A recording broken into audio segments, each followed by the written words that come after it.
is now 6 weeks ago, but the media have been all over it since then, pushing the gun control agenda. I want to begin by pointing out that the media's agenda here is absolutely clear. The media is using the Parkland shooting as a crutch, as a lever, in order to push gun control and in order to attack their political opponents. And really, it's more the latter than the former. It's not even about pushing gun control so much as castigating anyone they don't like, castigating anyone with whom they disagree as a bad human being. This is what the media are into. The media want to make it seem like if you disagree with them on gun control, this makes you a bad person. They're actually not that interested in gun control legislation actually getting passed. Because if they were, they would stop browbeating people like Marco Rubio, senator from Florida, who's been working with Bill Nelson, a Democrat senator from Florida, to push legislation. They would stop ripping on Republicans as uncaring, unfeeling monsters with blood on their hands. The media are interested in one thing and one thing only in the aftermath of Parkland, and that is pushing the gun control narrative specifically so they can push their more important primary narrative. The gun control narrative is secondary. The primary narrative is that you are a bad person if you like guns. You're a bad person if you're pro-Second Amendment. Okay, this is their agenda. How can you tell this is their agenda? Because even other left-wing agenda points go by the wayside if it doesn't serve the primary agenda. So here's what I mean by that. There's a whole group of students over at Parkland who are even further left than the group of students you've seen on TV, the Emma Gonzalez's and the David Hoggs and the Cameron Kaskis. There's a whole group of students that are even more to the left, but you never see them on TV. Why don't you see those left-wing students on TV? After all, the media is full of leftists. The answer is because these students are not serving the left-wing agenda of pushing gun control, and therefore they are not pushing the broader left-wing agenda of making those of us who are anti-gun control look like bad people. So here are some of the kids who have been talking but not being heard. There's some black students over at Stoneman Douglas who are being completely ignored by the media. You've never seen any of these folks on TV. You've never heard of any of these people. But here they were, and the agenda they're pushing is that they don't want more school safety officers in school because they're afraid that that's going to lead to more arrests of black kids. So here's them talking about this. The Black Lives Matter movement has been addressing this topic since the murder of Trayvon Martin in 2012. Yet we have never seen this kind of support for our cause, and we surely do not feel that the lives or voices of minorities are valued as much as those of our white counterparts. I am here today with my classmates because we have been sorely underrepresented and in some cases misrepresented. Dr. Rosalind Osgood is a school board member in Broward County. She helped these students organize and helped them get the media's attention. And let's find means and modes of making their voice available so that they can be heard. It is estimated that but these people were not heard, right? You're not hearing from any of these students, right? This appears maybe a little bit in local media, maybe for a brief second in national media, and then it goes away. Why? Wouldn't this be the intersectional moment? Wouldn't this be the intersectional talking point? Remember, the left's ideology is intersectional. They believe that you can judge someone's opinion and the value of their opinion simply by looking at the group identity, simply by looking at the group to which they belong. So these are black students. That means that their opinions should be held in higher esteem than the white students like David Hogg, right? Otherwise, you're just exacerbating white privilege. But the media aren't focusing on these black students. Why aren't they focusing on these black students? Because these black students do not serve their agenda. If these black students were out there front and center calling for gun control and suggesting that everyone who didn't like gun control is a bad person, the media would have them on every single day. So this is why when people say they are intersectional leftists, what they really mean is they are leftists first and intersectional second. Intersectionality, that identity politics philosophy, that philosophy that we can judge you as an individual by your group identity and your viewpoints value by your group identity, that's only important to the left when it serves the purpose of the left. Right? Clarence Thomas isn't a legit black man, according to the left, because his intersectional experiences as a black man don't count because he doesn't agree with the left. Well, the same thing is true of these students. They're not forwarding the left's hardcore agenda, and that means that their black skin no longer counts in the intersectional hierarchy because they're just not that important.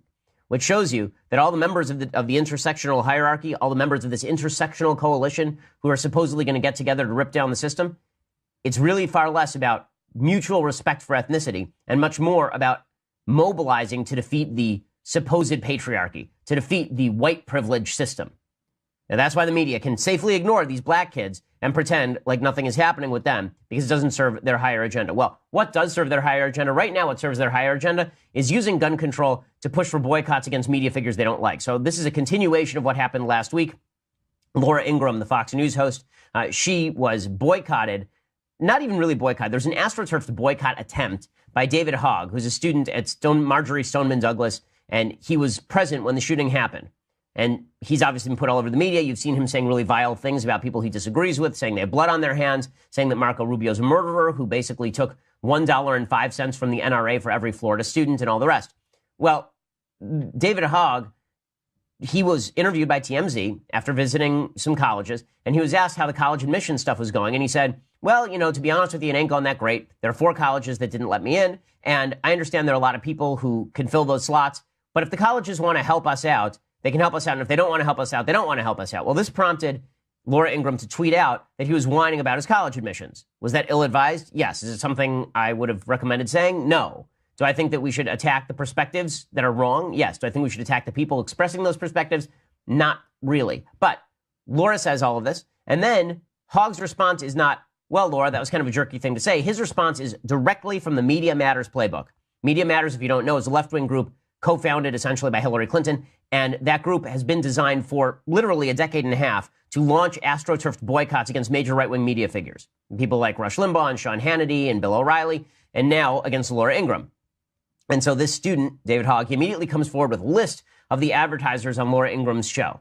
Right within minutes, he's got a list. Amazing how that worked. It was just incredible. And then all of these advertisers start dropping Laura's show because they don't want the blowback. Because here's the dirty little secret about a lot of advertisers. They're more afraid of the blowback than they are interested in experiencing the pleasure of advertising on a given show. When an advertiser advertises on a show, usually what they're looking for is an outlet to speak to a vast group of people. What they don't want is bad publicity. So even the merest sign of bad publicity for a lot of advertisers is toxic, and a lot of them run away. And so Laura Ingraham apologizes, and David Hogg says, I'm not going to accept the apology. I'm still going to push forward with the boycott. And the media are giddy over this because finally they have a kid that they can stand behind. And this kid is unattackable, right? You're not supposed to say anything bad about him, even about his perspective. You're not even supposed to say he says immoral things because that would be attacking him. And this is according to the folks in the media, right? Brian Stelter on CNN said he does not ask people like David Hogg questions when they say things that are absolutely unacceptable because that would be somehow impugning their dignity or honor. I think Brian tries, but I think that was a pretty telling statement. Okay, David Hogg is being used as a shield by the media in order so they can push the sword at their political enemies like Fox News and Laura Ingraham. So Hogg, of course, is really excited about this, and he's going to become the boycott leader of the left, and the left is happy to use him this way. He says that corporate America is standing with him. Here's him making this statement to Allison Camerata, who, by the way, last week said that what dumbass college wouldn't let someone like you in? To David Hogg. Well, David Hogg wasn't let into some of the colleges on the West Coast because his SAT scores weren't high enough. I mean, all of his admissions were done months ago before any of this happened. And his SAT scores, apparently, according to David Hogg, are like a 1270, which is a fine SAT score, but that's 100 points below the average at UCLA. So he wouldn't expect to get into UCLA.